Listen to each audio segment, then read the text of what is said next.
Hi Leo, this is Jav. Welcome po sa ating channel. Gamitin ang reading na ito bilang gabay lamang. Kung naka-resonate kayo, comment down. Kung hindi kayo naka-resonate, ibigay niyo po sa iba kasi general reading po ito. This is for you, Leo. Kung may narinig kayong ingay ha, maingay po yung mga palaka kasi malakas po ang ulan kanina.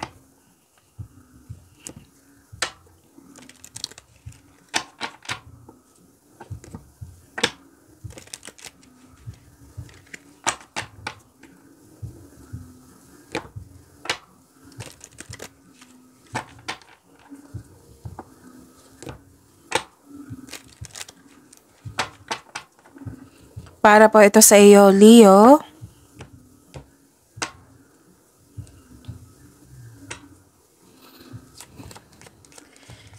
Maraming salamat po sa inyong patuloy na suporta at maraming salamat din po sa mga hindi nag-skip ng ads.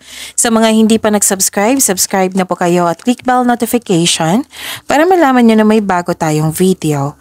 Para sa mga gustong magpa-reading, comment po kayo ng personal reading. Again, comment kayo ng personal reading and check my reply sa comment section.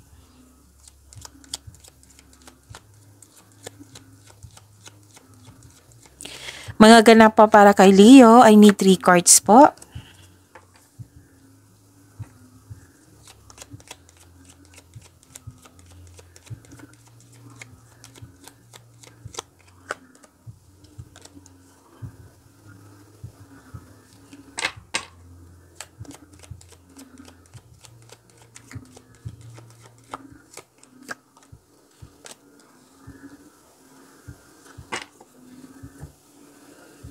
Leo, you have the power, authority, and protection. May nag-uusap dito regarding sa career and finances, sa big business po.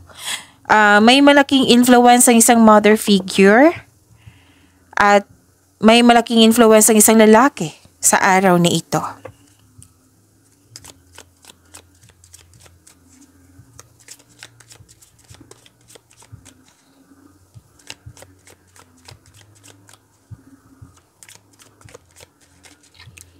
This is your energy, Leo.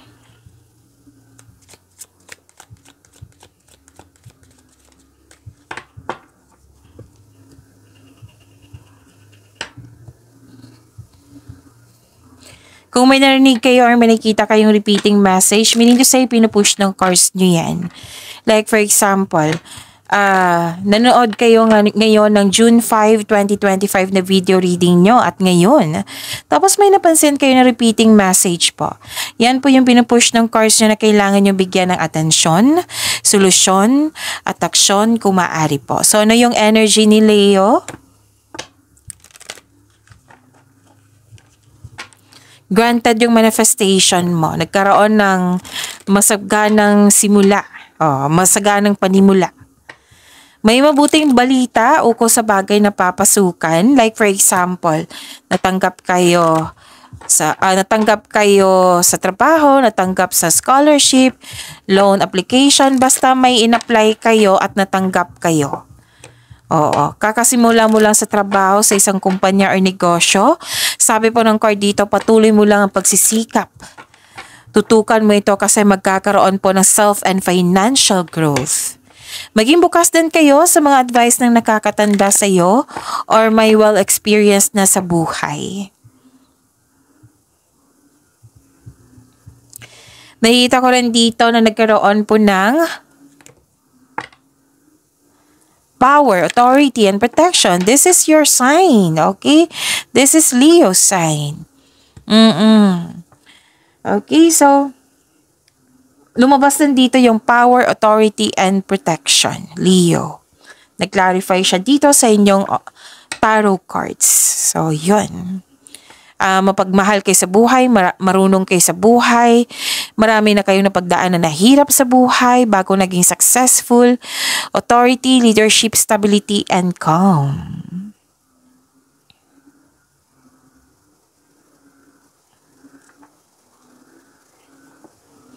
Okay, so yun.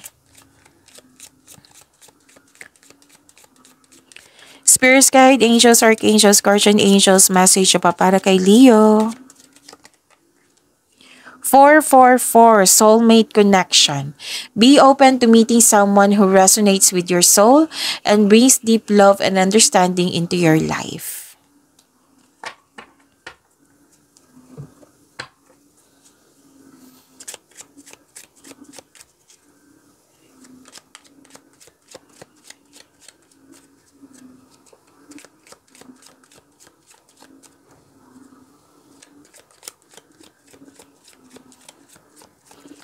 Career and money.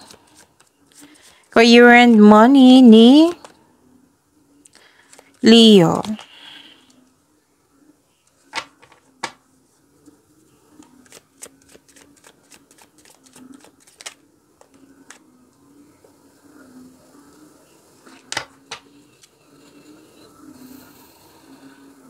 Sa career and money niyo po, this is fulfillment sa pangarap. Oo. This is wealth, family, inheritance, completion of cycle. May plano kayo ng pamilya or na magbuo ng family business at full support ang pamilya mo sa plano mo. Ang ilan ay may alok na business partnership with close friends. May posibilidad na bibili kayo ng property ngayon. Oo. So, may kausap ka dito. Another card na may kausap ka na, it might be this is a mentor na nagbigay ng wisdom message sa iyo.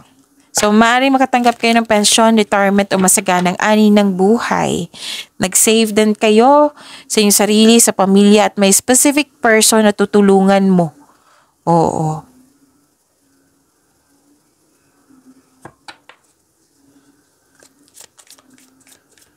May biglaang pagbabago po, may sikreto na parating, may biglaang pagbabago sa career and money mo or sa connection mo sa isang tao, a sudden change na hindi ka takot mag-let go. Ang darating na pagbabago po ay makasuporta sa iyong growth and expansion. Expansion po. So this card tells you na always expect the unexpected.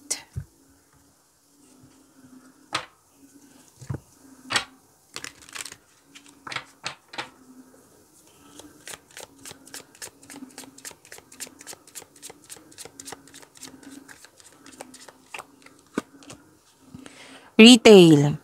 If you have an idea in mind, this is giving you the green light that there is a need for it. Consider careers in retail or e-commerce, whether in goods or services. Save time, energy, and create passive income by moving your business online.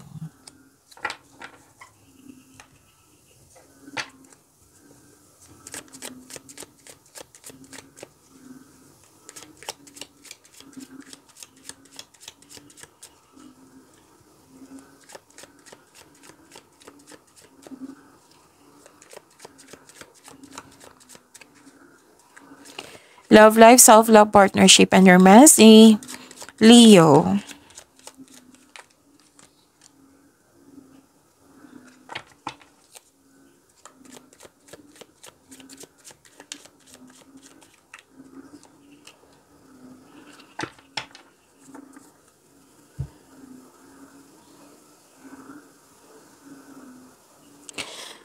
Dalawa yung nakikita ko dito whether sa isa sa kanila.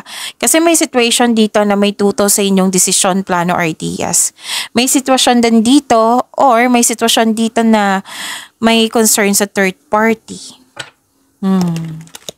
So, ang heartbreak or pagkabigo sa isang nakaraan or kasalukuyang relasyon, tumitimbang sa iyong isipan.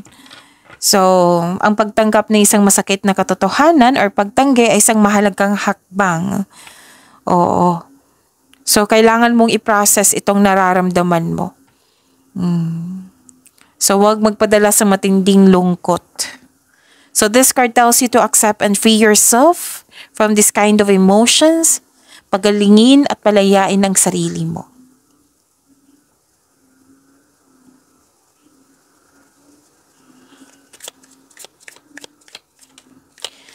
At the end of the day, ma-overcome nyo pa ito. Okay? May resilience ako nakikita dito. Para sa mga single, have a confidence at labas din kayo sa comfort zone nyo. upang sa gayo you have a chance to meet new people. Para sa mga relasyon sa buhay mag-asawa, mag-usap po daw kayo. Share your opinion o problema sa inyong partner para alam din niya na nasaktan ka na. So, kailangan ng communication dito. Mag-usap ng mahinahon. Hideaway. Make time to be with your person. Create your own special hideaway.